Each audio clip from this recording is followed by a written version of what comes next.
Endwalker, can you believe it? It launches here in just like what, 2.5 months? We are it's coming. 2.5.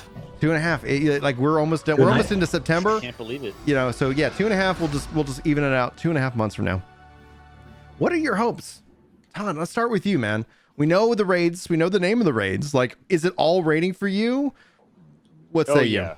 Yeah. For me, well, I'm still kind of like working on a few things in the background, but personally, like for my progress as a raider, like I would like to get a week 1 clear of a Savage tier. So like, you know, we're gonna have the normal raids for a while. Savage is gonna drop, and then it's gonna be like the world race. And if I find myself in a situation where I can participate in a actual like world race, I'm gonna do it, and I want to get that clear week 1. Like my best has been a week 4, which not a lot of people get. Like most of the player base, even like the raiders, like it takes them weeks, and sometimes all the way up until, you know, the next patch, or even because I'm going to be helping people up into Endwalker, you know, it's going to take them that long to get the clear. So for me, like I wanted to just see that improvement and get that week 1 clear, because it's like you only have the gear, like the crafted gear, and then whatever drops you get that week. So it's just going to be a big challenge, and it's going to be blind. There's going to be no strats, and it's just like all what raiding is about for me. It's like I don't have to worry about looking at the right guides or anything. Like we're just going to figure this out together. So it's I'm looking forward to that the most. And of course, I hope that they can continue just how well they've been performing with each expansion, especially after Shadowbringers. Like how are they going to top that, and what's the new story going to be? And I do like the story, even though I don't show a whole lot of MSQ, but I'm very much interested in seeing where the story goes and how it's going to end. And I also want to check out, like, all right, are we going to have some Final Fantasy IV bosses? We know we're going to have some Final Magus Fantasy X sisters. and 4. I know. I'm like, well, what else are they going to have? Like, this is going to be so cool. Like, because I'm a fan of the series overall. It's not just like, because you get some people that only play 14, and they're like, who's this guy? Like, who are these bosses? Why is this important? But when they do throwbacks like that, like when they have like Kefka in the game, or like, because Final Fantasy VI and Tactics were my favorites. So when they have raids based off of that, like I was losing my mind. I'm like, yes, the music, the bosses, the themes, like I want more of that. So I'd love to see 4 and 10. I've definitely played the heck out of 10. And if they had Blitzball, I would just no life Blitzball. I would no life it. I would be a Blitzball main. I have a follow up, because essentially you kind of hit on good points. I do want to give Chris some airtime here in a second, but if they added Blitzball, like how do you balance leveling and MSQ and all the other stuff that you enjoy about this game, along with learning the raids and raid progression, especially with content creation and streaming? Oh, gosh, it's tough, because it's like, you know, at the start of an expansion, especially as a streamer, you kind of have to get through the story just to like unlock the raids, and then after that it's just becomes secondary. And I know that, like, in terms of content creation, you end up losing a bit of viewership for like multiple reasons. One, it's just everyone's going to be streaming it because it's new, and then you get all of the other content creators that come back just for the story, and then they just consume all of that, then they leave. And then you get people that they don't want spoilers because they go at their own pace. And for me, it's like, well, I just need to get this done. I'm going to try to enjoy it the best I can, but I just want to like do this and prepare for raids. Do you stream the story at all? I did stream Shadowbringers, so I did have like reactions and stuff, and I think it was awesome to see. I did get spoiled a couple of times from people, even though I thought I was going pretty quick. And some people kind of like let some things slip. So like I'm going to try my best to like avoid that, because it can happen. But yeah, I'll stream the main scenario. What do you think, Chris? What's your hopes, and what do you think about the story and streaming? So streaming, I mean, I'm still up in the air, kind of how to handle that. I do want to keep the core hours here on the channel, like the 8 to 2, Monday to Friday, spoiler free, for at least that first couple weeks till everybody gets out of what is a holiday season here in the US. You know, for people that aren't able to play that week, they're working a ton, so they can have that time off with their family, and then they don't get to touch the game until basically the end of November, 1st of December. There's going to be people who have not cleared MSQ at that point. And so I'd like to kind of keep the stream spoiler free. I've thought about running maybe secondary streams on a secondary character where I'm progressing story so that I remain kind of given the chance, like Llamatodd said, where I can be ahead of being spoiled. Also, like if I get my main character, if I just press escape on my main character and I do it the way I used to do it, I know enough now that like if I know who the final trial boss of the expansion is, am I denying myself part of that experience because I'm not really a true skipper? And so I won't be a true skipper. So even if I skip, I'm still going to see the boss. And so like in the past, that's not been something that's bothered me, but this is the finale. And so it's hard to like, if there ever was a chance for a boss model to bother me, you wouldn't know it until it was too late. It's never bothered me in the past to see a screenshot of a boss prior to getting to fight that boss because I still want to know how we got there. Is that really them? What, you know, or do we think we're actually helping each other? Like after the fight, are they really dead? Do they walk away? There's all these things that games can do where the boss model doesn't on its own drive the narrative. But with this being the finale, there are potential versions of how the story plays out that the character model itself is a spoiler. And that there is no way to say like, I don't even know who that is, or that may not really be them. It's like, no, it's going to be very, very clear depending on how this plays out. And so I am sensitive to that. I don't know how you cover it. And now a lot of people don't like watching story week one. It's why I think it's important for all the people that are still working a normal week to have a stream that's considered spoiler free. But what that'll probably be is I wake up really early and like knock out the initial story of something like, maybe skip all the story on Reaper and then go replay that because I won't know what the heck's going on and just level up my Reaper sage, level up my crafters and gatherers, and just kind of spend that first week doing all of the other kind of grunt work that surrounds an initial level grind, but don't touch the MSQ. And the question is, how far can I make it? Can I get to the main city? I'm going to have to do at least some quests to be able to get to the new crystalline mean or whatever. So how much spoiler content do I have to do kind of appropriately to get to a point where I can say, you know what, we're going to be in a holding pattern here in a spoiler-free territory, and we're all just going to hang out here and get all these crafters to cap this week so that everybody has a place to hang out and, you know, not talk spoilers. I don't know how you cover that. As for what I'm excited for, this expansion, if I could change anything about this expansion, there's been a ton to love about this expansion. So more of the same would be great. But I'm really looking forward to having all original raid and alliance raid content. The Yorha stuff, while I loved the encounters, the story just really didn't do much for me. I've never played Nier. And so naturally it was going to sail right over my head. And there was a ton of stuff this expansion that I did want to know more about. And so when you see a billboard the size of the alliance raids get designated to advertise for another game, and you're like, but you could use that to help explain lore around stuff I still have questions about. I really am looking forward to the fact that Myths of the Realm and Pandemonium are going to be entirely original content. Doesn't mean it won't reference other Final Fantasy games and pay homage to. They've always done a lot of fan service here, but I'm really looking forward to that. That'll be something that plays out over the expansion, so that's not like a day one expectation. I'm just excited about it. Beyond that, just more 14. I have no idea how we balance our schedules.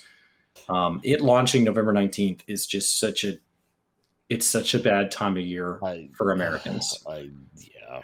It's such a bad time of year, and it's not better for World First Raiders. He said, prepare. I mean, it could absolutely be a Christmas or New Year's release, and like that's just how the time adds out. So like for the World First people, I mean, have to clear before the weekend. Celebrate now, celebrate again in January for the various holidays that we're passing through, and tell them goodbye. Like I don't know how you do that. Yeah, that's going to be rough. People are going to want to like clear pretty quickly. I think I was talking with like some of my buddies, and it's like if they do the normal release schedule, then Savage is going to drop, and basically if you don't clear week one or before that weekend, then you're going to be raiding like during Christmas or something. So the goal is to clear early, you know, within 3 or 4 days after it dropping, because if you take like 5 or 6, then you're going to be like pretty much creeping up on Christmas Eve and stuff. So I definitely want to clear before that. I want to have some like quality time. So that does concern me. And it just sucks. It's the nature of it. It is. Shadowlands released late. They had issues too. So where do you guys think Final Fantasy XIV is going to go after the finale? Oh God. Well, we know it's to the moon. Next question. Yeah, that's tough. I'm not exactly sure how they're going to take it. We've always had like the Asians right in the background, is looming, always up, like, scheming up to something. So I guess we figure out some new entity or new villain or something. But I kind of like how they even approach. Like, you kind of felt at the end, you kind of felt bad for some of the Asians, and you're like, oh man, like, well, they were just trying to like maybe save their own world, even though they were kind of assholes most of the time. Like, you kind of related with some of them, and you're like, well, maybe if they kept like a bit of that gray area with the next antagonist, like I'd be down for that. The storytelling has been awesome. I'm looking forward to that. What do you think, Chris? Like, where do you think 14 goes after 6.0? I mean, without talking too much spoiler, I would change it from where to when. The question is, how do you separate the current storyline from moving forward? And so, in my mind, you have to have some time pass between 6.0 and 6.1. And they could surprise me and do something wrong. I'm not the writer, but for me, the jumping forward or jumping backward makes the most sense. It's when I would love to go backward. There were a lot of decisions made that were presented very black and white, and we can see that they're wrong, but I would love to go back and provide some context that maybe makes those choices of right or wrong more conflict based. Something that we think is good, turns out there was some sacrifice there. Something we think was bad, turns out they had a series of bad options to choose from, and it was the least bad of the options. Mm-hmm. I like that complexity. I think, we've seen that within the Final Fantasy. We've seen that develop within Shadowbringers. We've seen that within Final Fantasy VII-R. They're not afraid they're not shying away from those very big, complex topics.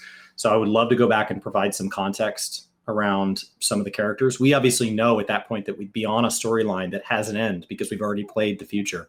So we'd be setting ourselves up for another one of these, kind of do a couple expansions and wrap it up, or we jump forward. And obviously, then if we've really wrapped up conflict, what's the reason that we're necessary as a character that just like many RPGs is a savior of sorts? Mm-hmm. What is the reason for a savior in a world at peace? In a world at peace, there really isn't a need for one, and so you would need some new conflict to arise, and then the questions start to shift to who fights with us. Do just we move forward, or do we fight with the same cast of characters alongside us, or do we get a new cast? And then for me, I'm always interested in mechanical systems. So from a 6.1 standpoint, do you change which characters are available in the trust system, since that's meant to be a narrative extension device? What do you do with just characters in general? What do you do with all of this stuff? How do you reference it moving forward? How do you even handle things like seasonal events if technically we're in the future? That's super freaking weird. So how do you phase it? How do you, there's just a whole lot that gets really weird if you end the game. And I think it's the reason that games historically have just shied away from that, or they've done like a Destiny 1 to Destiny 2, Guild Wars 1 to Guild Wars 2, and just wipe the slate. So to have a finale, there's not a whole lot of precedent for how you have a true finale, and not like, oh, it's the end of the expansion, kind of, and it's just like every other end, doesn't mean anything, and ultimately we're just kicking the can forward. If this really is a hard bookend, I have no idea what that looks like from how you balance the content. So I think for myself, and this is just me speaking, for obviously from hopes and what I would love to see, I do like the concept of moving forward in time. I think narratively, when you talk about the Asians and the fall of the Empire, and us being victorious, in my mind, that leaves a power vacuum. In my mind, the things that unite us today, when those things are no longer there, do we let our pettiness and our differences divide us? And then it becomes about, greed and lust and all the things that, like humanity struggles with. And that's what I kind of see happening. Like when we look at the Syndicate, when we look at all these things and these threads that have been left untended all this time, like, when you look at the worst in humanity, you have the opportunists and things like that nature. So with a power vacuum as the destruction of Asians and Empire, I think that actually gives rise to a lot of conflict, a lot of drama, a lot of tension. I think life has a natural tension to it in that regards. And that's one of the things. Like, yeah, we've all been united today, but will we be united, in 6.1? And that could be, who knows? Like, at the end of the day, I'm sitting here, I just look at this and say, yeah, that's all great that we all get along right now, but there was a time in the lore, there was a time in our history where this was not true. And then the Empire rose up, and all of a sudden there was a value in us defending each other. And then we can kind of look past those differences. And as players, as the Warrior Light, we don't obviously see that. Like, we're the kind of the hero of the story. And that's going to be interesting to see if that has any kind of narrative shift in 6.1. Then the MMO Final Fantasy Fantasy would love to see some form of Vana'diel connected to this game. Whether that's a shard, whether that's the new world, whether that's whatever. Like, we know there's other major continents on this planet. We have yet never have seen them.